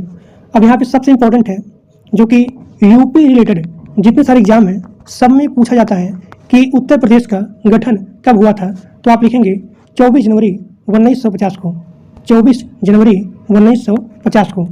उत्तर प्रदेश का पुराना नाम क्या है? तो आप लिखेंगे उत्तर प्रदेश का पुराना नाम है संयुक्त प्रांत। अगला क्वेश्चन उत्तर प्रदेश का राज्य पशु क्या है? तो आप लिखेंगे बारहसिंघा। उत्तर प्रदेश का राज्य पक्षी क्या है? तो आप लिखेंगे सारस। उत्तर प्रदेश का राज्य पक्षी क्या है? तो आप लिखेंगे सारस। उत्तर प्रदेश का राज्य वृक्ष क्या है? तो आप लिखेंगे अशोक। उत्तर प्रदेश का राज्य वृक्ष क्या है? तो आप लिखेंगे अशोक। उत्तर प्रदेश का राज्य पुष्प क्या है? तो आप लिखेंगे पलाश। पलाश। अगला क्वेश्चन, उत्तर प्रदेश का सबसे बड़ा जिला क्षेत्रफल में कौन सा है? तो आप लिखेंगे लखीमपुर खीरी। लखीमपुर खीरी। उत्तर प्रदेश का सबसे अधिक जनसंख्या वाला जिला कौन सा है? तो आप लिखेंगे प्रयागराज। प्रयागराज। उत्तर प्रदेश में कितने मंडल होते हैं? तो उत्तर प्रदेश में 18 मंडल होते हैं। अब पढ़ने वाले हैं नदियां एवं भूगोल। पहला क्वेश्चन है, गंगा नदी उत्तर प्रदेश में कहाँ प्रवेश करती है? तो आप लिखेंगे बिजनौर में। बिजनौर में। यमुना नदी का संगम कहाँ होता है? तो आप लिखेंगे प्रयागराज में। सरयू नदी किस नगर से संबंधित है? तो आप लिखेंगे अयोध्या से। यूपी का मुख्य पठार कौन सा है? बुंदेलखंड पठार। चंबल नदी किस क्षेत्र में बहती है? तो आप लिखेंगे दक्षिणी यूपी में। उत्तर प्रदेश की प्रमुख फसल क्या है? तो आप लिखेंगे गेहूं। गन्ना उत्पादन में उत्तर प्रदेश का स्थान क्या है? तो आप लिखेंगे प्रथम नंबर पर। अब पढ़ने वाले हैं इतिहास एवं आंदोलन। देखिए, 5857 की क्रांति का शुरुआत यूपी के किस शहर से हुआ था? तो आप लिखेंगे मेरठ से, जो कि बहुत इंपॉर्टेंट है। एक बार फिर से बोल रहा हूँ, 1857 की क्रांति की शुरुआत यूपी के किस शहर से हुआ था? तो आप लिखेंगे मेरठ से। झांसी की रानी का संबंध किस जिले से है? झांसी से। काकोरी कांड, काकोरी कांड कब हुआ था? तो आप लिखेंगे 1925 को हुआ था। काकोरी कांड कहाँ हुआ था? तो लखनऊ के पास हुआ था। चंद्रशेखर आजाद का संबंध किस जिले से है? प्रयागराज से है। वाराणसी का प्राचीन नाम क्या है? काशी है। वाराणसी का प्राचीन नाम काशी। अब देखिए, यूपी से संबंधित सांस्कृतिक एवं तीर्थ स्थल। पहला क्वेश्चन, काशी विश्वनाथ मंदिर कहाँ स्थित है? तो आप लिखेंगे वाराणसी में। काशी विश्वनाथ मंदिर कहाँ पे है? वाराणसी में। राम जन्मभूमि कहाँ स्थित है? तो यूपी के अयोध्या में। ताजमहल कहाँ स्थित है? तो आगरा में। मथुरा किसके जन्मस्थान के रूप में प्रसिद्ध है? तो आप लिखेंगे भगवान कृष्ण के। कुंभ मेला किस शहर में आयोजित है? तो आप लिखेंगे प्रयागराज में। उत्तर प्रदेश का प्रसिद्ध नृत्य कौन सा है? तो आप लिखेंगे कथक है।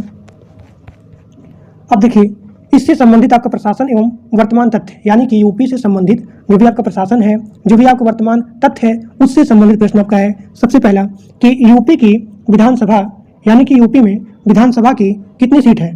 तो 403 सीट है। यूपी के विधानसभा में कितने सदस्य हैं? तो 100 सदस्य हैं। उत्तर प्रदेश उच्च न्यायालय कहाँ स्थित है? प्रयागराज में। उत्तर प्रदेश में कितने जिले हैं? तो यूपी में 75 जिले हैं। उत्तर प्रदेश की आधिकारिक भाषा क्या है? आधिकारिक भाषा क्या है? तो आप लिखेंगे हिंदी। अब यहाँ पे आपका अगला क्वेश्चन है कि उत्तर प्रदेश का राज्य दिवस कब मनाया जाता है? तो आप लिखेंगे 24 जनवरी को यूपी का राज्य दिवस मनाया जाता है। अगला क्वेश्चन है कि उत्तर प्रदेश का सबसे बड़ा औद्योगिक शहर कौन सा है? तो आप लिखेंगे कानपुर है। सभी लोग ध्यान से प्लीज वीडियो को लिखिए, कोई लोग भी स्किप करके नहीं देखेंगे क्योंकि बहुत इंपॉर्टेंट है और एक्सपेक्टेड क्वेश्चन है, मल्टीपल टाइम रिपीटेड क्वेश्चन है और जो भी आपका प्रीवियस ईयर है प्लस आपका करंट अफेयर क्वेश्चन है। तो आप सभी लोग ध्यान से बोर मत होइए, ध्यान से पढ़िए और अपने दोस्तों के पास मैक्सिमम शेयर करिए। यूपी का सबसे बड़ा औद्योगिक शहर कौन सा है? कानपुर है। और यूपी में मेट्रो सेवा किन शहरों में है? लखनऊ में है, नोएडा में है, कानपुर। लखनऊ, नोएडा, कानपुर, यहाँ पे मेट्रो सेवा प्रोवाइड किया गया है। यूपी में पुलिस भर्ती किस संस्था के द्वारा किया जाता है? तो आप लिखेंगे यूपी में पुलिस भर्ती यूपी PRPB संस्था के द्वारा किया जाता है। यूपी PRPB का पूरा नाम क्या है? तो आप लिखेंगे उत्तर प्रदेश पुलिस भर्ती एवं प्रोन्नति बोर्ड। उत्तर प्रदेश का राज्य खेल कौन सा है? तो आप लिखेंगे हॉकी है। उत्तर प्रदेश का सबसे बड़ा एयरपोर्ट कौन सा है? तो आप लिखेंगे चौधरी चरण सिंह एयरपोर्ट।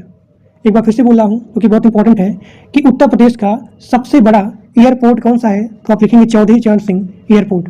अलीगढ़ किस उद्योग के लिए प्रसिद्ध है? तो आप लिखेंगे ताला उद्योग के लिए। फिरोजाबाद किस उद्योग के लिए प्रसिद्ध है? तो आप लिखेंगे कांच उद्योग के लिए। भदोही किसके लिए संबंधित है? तो भदोही कालीन उद्योग के लिए प्रसिद्ध है। सहारनपुर किसके लिए प्रसिद्ध है? तो आप लिखेंगे लकड़ी नक्काशी के लिए। मुरादाबाद किसके लिए प्रसिद्ध है? तो आप लिखेंगे मुरादाबाद पीतल उद्योग के लिए प्रसिद्ध है। ये सारे क्वेश्चन बहुत ही ज़्यादा इंपॉर्टेंट है और कई बार आपके एग्जाम में आता है कि मुरादाबाद किसके लिए प्रसिद्ध है, या फिर 4 ऑप्शन दिया रहेगा, उसमें पूछेगा कि पीतल उद्योग के लिए कौन सा शहर या फिर कौन सा क्षेत्र प्रसिद्ध है। अब देखिए वाराणसी किस साड़ी के लिए प्रसिद्ध है?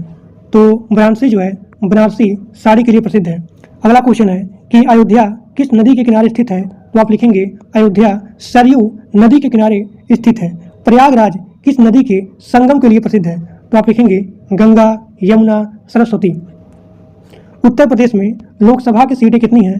तो उत्तर प्रदेश में लोकसभा की टोटल सीटें हैं 80। यूपी में राज्यसभा की सीटें हैं 31।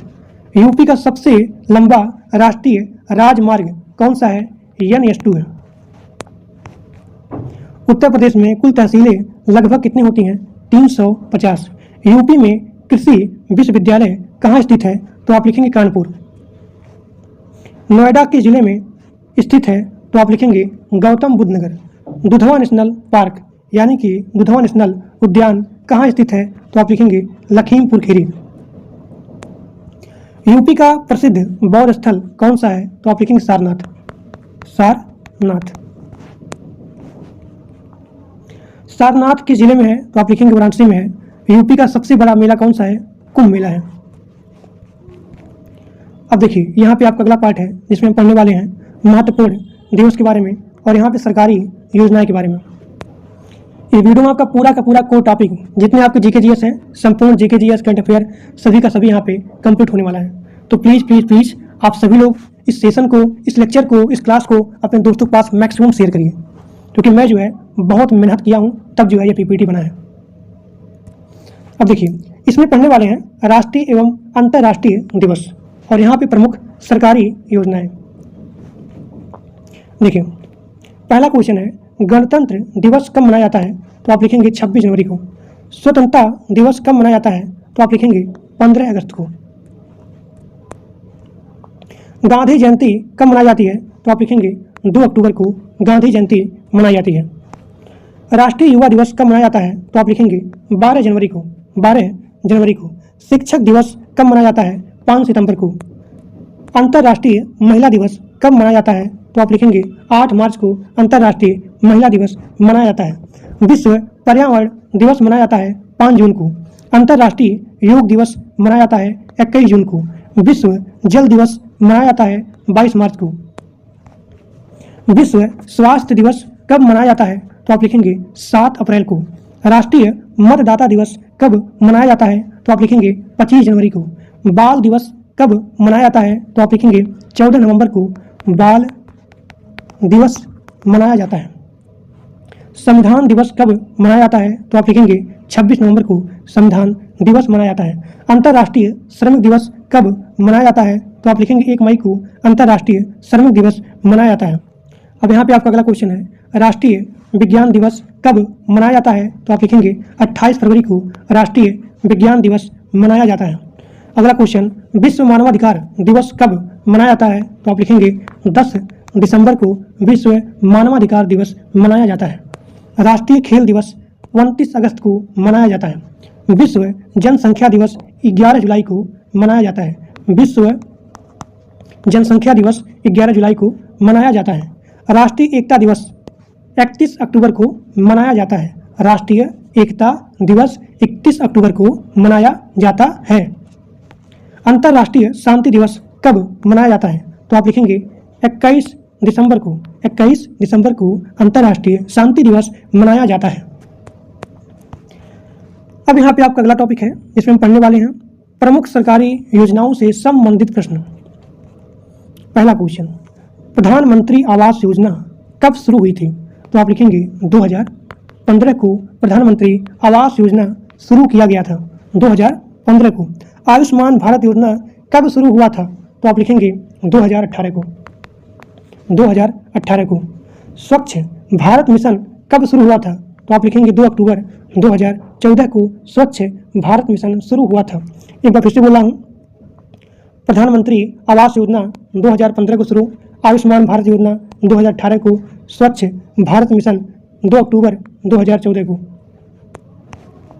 बेटी बचाओ बेटी पढ़ाओ योजना शुरू हुआ था 2015 को। अब यहाँ पे आपका अगला क्वेश्चन है कि प्रधानमंत्री जन धन योजना कब शुरू हुआ था? तो 2014 को। थोड़ा सा एक बात यहाँ पे याद आ गया, बेटी बचाओ बेटी पढ़ाओ। अब यहाँ पे आपका अगला क्वेश्चन है कि उज्ज्वल योजना किससे संबंधित है? तो आप लिखेंगे गैस कनेक्शन से। मुद्रा योजना किससे संबंधित है? लघु ऋण से। प्रधानमंत्री किसान सम्मान निधि कब शुरू हुआ था? 2019 को। डिजिटल इंडिया अभियान कब शुरू हुआ था? 2015 को। स्टार्टअप इंडिया कब शुरू हुआ था? 2016 को। स्किल इंडिया मिशन कब शुरू हुआ था? 2015 को। तो स्टार्टअप इंडिया 2016 को, स्किल इंडिया 2015 को। अटल पेंशन योजना 2015 को शुरू हुआ था। प्रधानमंत्री फसल बीमा योजना 2016 को शुरू हुआ था। मेक इन इंडिया अभियान 2014 को शुरू हुआ था। राष्ट्रीय पोषण मिशन 2018 को शुरू हुआ था। जल जीवन मिशन 2019 को यहाँ पे शुरू हुआ था। प्रधानमंत्री सुरक्षा बीमा योजना 2015 को शुरू हुआ था। प्रधानमंत्री जीवन ज्योति बीमा योजना 2015 को शुरू हुआ था। वन नेशन, यहाँ देखिए, one nation one ration card योजना किससे संबंधित है? तो राशन वितरण से संबंधित है। एक बार फिर से बोल रहा हूँ, one nation one ration card योजना संबंधित है राशन वितरण से। नमामि गंगे परियोजना किससे संबंधित है? गंगा सफाई से। अब यहाँ पे आपका अगला क्वेश्चन है कि प्रधानमंत्री ग्राम सड़क योजना कब शुरू हुआ था? तो 2000 में। राष्ट्रीय ग्रामीण आजीविका मिशन कब शुरू हुआ था? 2011 को। अमृत योजना किससे संबंधित है? शहरी विकास से। स्वदेश दर्शन योजना किससे संबंधित है? पर्यटन विकास से। सौभाग्य योजना किससे संबंधित है? तो आप लिखेंगे बिजली कनेक्शन से। आयुष्मान भारत योजना का दूसरा नाम क्या है? तो आप लिखेंगे प्रधानमंत्री जन आरोग्य योजना।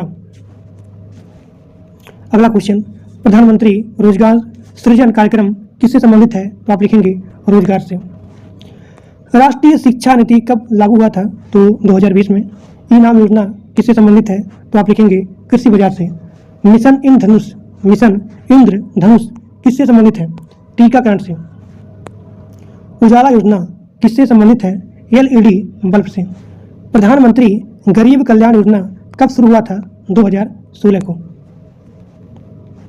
राष्ट्रीय डिजिटल स्वास्थ्य मिशन कब शुरू हुआ था? 2020 को। आत्मनिर्भर भारत अभियान कब शुरू हुआ था? 2020 को। प्रधानमंत्री मातृ वंदना योजना, याद रखिए, प्रधानमंत्री मातृ वंदना योजना किससे संबंधित है? तो आप लिखेंगे गर्भवती महिलाओं को सहायता से संबंधित है।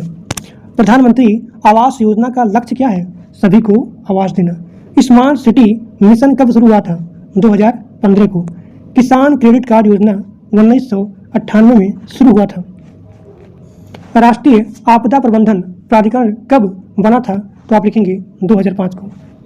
आयुष्मान भारत योजना में कितने लाख तक का इलाज मुफ्त होता है? यानी कि अगर आपके पास आयुष्मान भारत योजना का कार्ड है तो आपको यहाँ पे 5 लाख रुपए का मुफ्त इलाज होगा। अब यहाँ पे आपका यूपी पुलिस कांस्टेबल का जो भी 1 लाइनर क्वेश्चन है करंट अफेयर का स्टार्ट होने वाला है। करंट अफेयर प्लस आपका यहाँ पे static GK, both are mix and these are question that's are very very most important. पहला यहाँ पे टॉपिक पढ़ने वाले हैं राष्ट्रीय एवं अंतर्राष्ट्रीय करंट अफेयर, उसके बाद भारत एवं उत्तर प्रदेश से रिलेटेड क्वेश्चन, फिर यहाँ पे महत्वपूर्ण संगठन रिपोर्ट रैंकिंग के बारे में। तो पहला भी यहाँ पे टॉपिक स्टार्ट होता है राष्ट्रीय एवं अंतर्राष्ट्रीय करंट अफेयर। पहला क्वेश्चन है G20 शिखर सम्मेलन 2023 का आयोजन कहाँ हुआ था? नई दिल्ली में हुआ था। अब यहाँ पे आपका अगला क्वेश्चन है G20 2023 की थीम क्या थी? तो G20 2023 की थीम थी वसुधैव कटुबम्कम। कटुबम्कम, ये है ना, कटुबम्कम। चंद्रयान 3 किस देश का मिशन है? तो आप लिखेंगे भारत का मिशन है। चंद्रयान 3 का लैंडर नाम क्या था? तो आप लिखेंगे विक्रम। चंद्रयान 3 का रोवर नाम क्या था? प्रज्ञान था। नया संसद भवन कब उद्घाटित किया गया था? तो आप लिखेंगे 28 मई 2023 को। इस 1000 क्वेश्चन में आपका संपूर्ण जीके जीएस कंप्लीट होने वाला है। और दोस्तों मैं आपको गारंटी बोलता हूँ कि जो लोग इतना लेक्चर देखते हैं, आपको एक सिंगल क्वेश्चन क्लास के बाद नहीं आएगा, और इतना अच्छे तरीके से, मतलब कि इतने कम समय में आप पूरे यूट्यूब पे देखिएगा, कोई भी लोग इतने कम समय में आपको नहीं पढ़ाएंगे। मैं आपको पूरा इसका जो भी सब्जेक्ट है, यूपी पुलिस कांस्टेबल का जो भी जीके जीएस का सब्जेक्ट है, इन सभी को कम समय में 1000 क्वेश्चन में जितने सारे इंपॉर्टेंट क्वेश्चन हैं, जितने सारे यहाँ पे इंपॉर्टेंट क्वेश्चन है, मल्टीपल टाइम रिपीटेड क्वेश्चन है, एक्सपेक्टेड क्वेश्चन है, जो भी आपका प्रीवियस ईयर बेस्ड क्वेश्चन है, प्लस आपका जो भी यहाँ पे करंट अफेयर है, यूपी रिलेटेड क्वेश्चन है, इन सभी को 1000 क्वेश्चन में कंप्लीट किया हूँ। तो आपको करना क्या है, नोट्स को कम से कम 5 बार पढ़िएगा, 5 से 10 बार, ठीक। और आपका पूरा जीके जीएस, जो भी आपका डर है, जो भी आपका भय है, सब आपके यहाँ पे दूर हो जाएगा, ठीक। अब देखिए, यहाँ पे आपका अगला क्वेश्चन है कि नया संसद भवन कब उद्घाटित हुआ था। वो है 28 मई 2023 को। इसरो का मुख्यालय कहाँ है, तो आप लिखेंगे इसरो का मुख्यालय है बेंगलुरु में, बंगलौर में। 2023 क्रिकेट विश्व कप कहाँ आयोजित किया गया था, तो आप लिखेंगे भारत में। COP 28 सम्मेलन कहाँ आयोजित किया गया था, तो आप लिखेंगे दुबई में। अगला क्वेश्चन है, भारत का वर्तमान प्रेसिडेंट कौन है, तो आप लिखेंगे द्रौपदी मुर्मू है। भारत के वर्तमान प्रधानमंत्री कौन है, सबको पता है, नरेंद्र मोदी। भारत के वर्तमान मुख्य चुनाव आयुक्त कौन है, तो आप लिखेंगे राजीव कुमार, जो कि बहुत इंपॉर्टेंट है। भारत के वर्तमान मुख्य चुनाव आयुक्त कौन है, तो आप लिखेंगे राजीव कुमार। भारत का वर्तमान मुख्य न्यायाधीश पूछा जाए तो आप लिखेंगे DB चंद्रचूड़। DB चंद्रचूड़ वो है भारत के वर्तमान मुख्य न्यायाधीश। RBI के वर्तमान गवर्नर कौन है, तो आप लिखेंगे शक्तिकांत दास। भारत का पहला सौर मिशन कौन सा है, तो आप लिखेंगे आदित्य L1। अब यहाँ पढ़ने वाले हैं भारत एवं उत्तर प्रदेश से संबंधित क्वेश्चन। यूपी की राजधानी क्या है, लखनऊ है। यूपी के वर्तमान मुख्यमंत्री कौन है, योगी आदित्यनाथ। यूपी के वर्तमान राज्यपाल कौन है, आनंदीबेन पटेल। यूपी में कितने जिले हैं, 75 हैं। यूपी का उच्च न्यायालय कहाँ है, प्रयागराज में है। काशी विश्वनाथ कॉरिडोर किस शहर में है, वाराणसी में है। राम मंदिर किस शहर में है, अयोध्या में है। यूपी में लोकसभा सीटें कितनी हैं, 80 हैं। यूपी में राज्यसभा सीटें कितनी हैं, 31 हैं। यूपी का राज पशु क्या है, बारहसिंगा है। यूपी का राज पक्षी क्या है, सारस है। यूपी का राज्य वृक्ष क्या है, अशोक है। यूपी का राज्य पुष्प क्या है, तो आप लिखेंगे पलाश है। यूपी में सबसे लंबी नदी कौन सी है, गंगा नदी है। और यूपी का सबसे बड़ा जिला कौन सा है, तो आप लिखेंगे लखीमपुर खीरी। महत्वपूर्ण संगठन रिपोर्ट और यहाँ पे रैंकिंग से संबंधित क्वेश्चन आपका है। संयुक्त राष्ट्र संगठन की स्थापना कब हुई थी, तो आप लिखेंगे संयुक्त राष्ट्र संगठन की स्थापना हुई थी 24 अक्टूबर 1945 को। संयुक्त राष्ट्र संगठन का जो भी मुख्यालय है वो है न्यूयॉर्क। विश्व बैंक का मुख्यालय कहाँ पे है, वाशिंगटन DC में है। IMF का मुख्यालय कहाँ पे है, तो आप लिखेंगे वाशिंगटन DC। WHO का मुख्यालय है जिनेवा में। WHO का मुख्यालय जिनेवा में है। और यहाँ पे यूनेस्को का मुख्यालय कहाँ पे है, पेरिस में है। WTO का जो भी आपका है, वर्ल्ड ट्रेड ऑर्गेनाइजेशन का मुख्यालय है जिनेवा में। नीति आयोग का स्थापना हुआ था 2015 में और नीति आयोग के अध्यक्ष होते हैं प्रधानमंत्री। एशिया विकास बैंक का मुख्यालय कहाँ पे है, मनीला में है। ब्रिक्स में कितने देश हैं, तो आप लिखेंगे ब्रिक्स में 5 देश होते हैं। सार्क का मुख्यालय कहाँ पे है, तो सार्क का मुख्यालय है काठमांडू में। एशियन का मुख्यालय कहाँ पे है, जकार्ता में है। एशियन का मुख्यालय जकार्ता में है। इंटरपोल का मुख्यालय कहाँ पे है, तो इंटरपोल का मुख्यालय है लियो, जो कि पड़ता है फ्रांस में। अब यहाँ पे आपका अगला क्वेश्चन है, भारत किस संगठन का अस्थायी सदस्य है, वो है UNSC। तो आप लिखेंगे नहीं, इसका सदस्य नहीं है, मतलब इसका अस्थायी सदस्य नहीं है। अब यहाँ पे हम जल्दीबाजी में पूरा रैपिड फायर रिवीजन करने वाले हैं, भारतीय संविधान का, इतिहास का, भूगोल का, विज्ञान का। अब देखिए, सबसे पहले रिवीजन करते हैं भारतीय संविधान का कि भारतीय संविधान कब लागू हुआ था। तो आप लिखेंगे 26 जनवरी 1950 को। भारतीय संविधान के अध्यक्ष कौन थे, डॉक्टर राजेंद्र प्रसाद। भारतीय संविधान को बनने में कितना समय लगा था, 2 वर्ष 11 महीना 18 दिन। संविधान के जनक किसे कहा जाता है, डॉक्टर भीमराव अंबेडकर को। फंडामेंटल राइट्स यानी कि मौलिक अधिकार कितने हैं, 6 हैं। राज्य के नीति निर्देशक तत्व किस भाग में आता है, भाग नंबर 4 में। मौलिक कर्तव्य यानी कि फंडामेंटल ड्यूटीज किस आर्टिकल में आता है, तो आर्टिकल नंबर 51A में। राष्ट्रपति का कार्यकाल कितना होता है, 5 वर्ष होता है। प्रधानमंत्री की नियुक्ति कौन करता है, तो प्रधानमंत्री का नियुक्ति करता है राष्ट्रपति। लोकसभा का कार्यकाल 5 वर्ष होता है। अब यहाँ पे रिवाइज करते हैं इतिहास का। प्लासी का युद्ध 1757 में हुआ था। बक्सर का युद्ध 1764 में हुआ था। 1857 का विद्रोह कहाँ हुआ था? तो मेरठ में हुआ था। जलियांवाला बाग हत्याकांड 13 अप्रैल 1919 में हुआ था।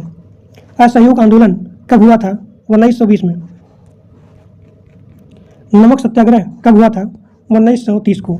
भारत छोड़ो आंदोलन कब शुरू हुआ था? तो आप लिखेंगे 8 अगस्त 1942 को। अब यहाँ पे आपका अगला क्वेश्चन है, संविधान सभा की पहली बैठक कब हुई थी? तो आप लिखेंगे संविधान सभा की पहली बैठक हुई थी 9 दिसंबर 1946 को। अब यहाँ पे रिवाइज करते हैं भूगोल का कि भारत का सबसे ऊंचा पर्वत शिखर कौन सा है? K2 है। भारत की सबसे लंबी नदी कौन सी है? गंगा है। भारत का सबसे बड़ा महासागर कौन सा है? प्रशांत महासागर। सहारा डेजर्ट कहाँ पे है? अफ्रीका में है। पृथ्वी का एकमात्र प्राकृतिक उपग्रह कौन सा है? चंद्रमा है। अब यहाँ पे रिवाइज करते हैं विज्ञान का। तो मानव शरीर का सबसे बड़ी ग्रंथि कौन सी है? तो आप लिखेंगे यकृत यानी लीवर। मानव शरीर की सबसे बड़ी ग्रंथि कौन सी है? लीवर है, यकृत है। रक्त का लाल रंग मतलब कि जो भी आपका ब्लड है वो लाल क्यों होता है? तो आप लिखेंगे हीमोग्लोबिन के कारण। हीमोग्लोबिन के कारण हमारा जो भी ब्लड है वो यहाँ पे लाल होता है, रेड होता है। प्रकाश की गति कितनी होती है? 3 × 10⁸ मीटर प्रति सेकंड। 3 × 10⁸ मीटर प्रति सेकंड। बल का इकाई मात्रक क्या होता है? न्यूटन होता है। डीएनए का फुल फॉर्म क्या है? Deoxy ribo nucleic acid. Deoxy ribo nucleic acid. The are the full form of the DNA. अब यहाँ पे आपका अगला क्वेश्चन है कि राष्ट्रीय गान किसने लिखा था? तो आप लिखेंगे रविंद्रनाथ टैगोर। रविंद्रनाथ टैगोर। राष्ट्रीय गीत, देखिए अगर पूछा जाए कि राष्ट्रीय गान किसने लिखा था तो रविंद्रनाथ टैगोर। अगर पूछा जाए कि राष्ट्रीय गीत किसने लिखा था तो बंकिम चंद्र चट्टोपाध्याय। भारत का राष्ट्रीय पशु क्या है? तो आप लिखेंगे बाघ है। भारत का राष्ट्रीय पक्षी क्या है? तो आप लिखेंगे मोर है। भारत का राष्ट्रीय फूल क्या है? तो आप लिखेंगे कमल है। तो आज आपका पूरा जीके जीएस कंप्लीट होने वाला है। भारत का राष्ट्रीय खेल क्या है? तो आप लिखेंगे हॉकी है पारंपरिक रूप से। और आरबीआई यानी कि भारतीय रिजर्व बैंक की स्थापना कब हुई थी? 1 अप्रैल 1935 को। 1 अप्रैल 1935 को आरबीआई की स्थापना हुई थी। और जो भी आपका प्लानिंग कमीशन है यानी कि योजना आयोग वो कब समाप्त हुआ था? तो आप लिखेंगे 2015 में। जब यहाँ पे प्लानिंग कमीशन समाप्त हुआ तो इसके स्थान पे आया नीति आयोग। और नीति आयोग के अध्यक्ष कौन होते हैं? तो आप लिखेंगे प्रधानमंत्री होते हैं। प्रधानमंत्री। पहला पंचवर्षीय योजना कब शुरू हुआ था? 1951 को। 1951 को आपके यहाँ पे पहला पंचवर्षीय योजना शुरू हो गया था। अब यहाँ पे आपका अगला क्वेश्चन है कि भारत का पहला उपग्रह कौन सा था? तो आप लिखेंगे आर्यभट्ट। तो आपका पूरा यहाँ पे यूपी पुलिस कांस्टेबल के लिए संपूर्ण जीके जीएस यहाँ पे कंप्लीट हो गया। और जिन लोग को नोट्स चाहिए तो आप लोग यहाँ पे इस नंबर पे मात्र 99 रुपया पेमेंट करेंगे। और पेमेंट करने के बाद इस नंबर पर जो भी आपका यहाँ व्हाट्सअप नंबर है इसी व्हाट्सअप नंबर पे इसका पेमेंट का स्क्रीनशॉट भेजेंगे। पेमेंट का स्क्रीनशॉट भेजने के बाद आप वहाँ लिखेंगे यूपी पुलिस कांस्टेबल का जीके जीएस नोट्स चाहिए। तो आपको वहाँ पे संपूर्ण यूपी पुलिस कांस्टेबल का जीके जीएस नोट्स मिल जाएगा मात्र 99 रुपया में। और इसमें आपका पूरा जो भी सब्जेक्ट है, जो भी आपका टॉपिक है, करंट अफेयर है, मल्टीपल टाइम रिपीटेड क्वेश्चन है, इन सभी को हमने यहाँ पे इस 1000 क्वेश्चन में कंप्लीट कर लिया है। तो जो लोग लेक्चर को पूरा देखे होंगे मैं आपको गारंटी देता हूँ एक सिंगल क्वेश्चन क्लास से बाहर नहीं आएगा। और आपको कहीं भी किसी भी यूट्यूब पे किसी भी चैनल पे लाइव लेक्चर, लाइव मैराथन देखने की रिक्वायरमेंट नहीं होगी। तो सभी लोग प्लीज़ कमेंट करके बताइए कि आज का क्लास कैसा लगा, आज का क्वेश्चन कैसा लगा। और जो लोग मेरे व्हाट्सएप ग्रुप में और टेलीग्राम ग्रुप में नहीं ज्वाइन हो उस सभी लोग जाकर के ग्रुप को ज्वाइन कर लीजिए। जिसका जो भी टॉपिक में दिक्कत आती है, जो भी सब्जेक्ट में प्रॉब्लम है, नहीं समझ में आ रहा है, मैथ हो गया, रनिंग हो गया या फिर कोई भी चीज़, आप मुझे बताइए। मैं उस सब्जेक्ट के लिए एक अलग से 1 शॉर्ट वीडियो यानी कि एक ही वीडियो में पूरा का पूरा कंप्लीट कर दूंगा। तो आज के लिए बस इतना ही। Thank you.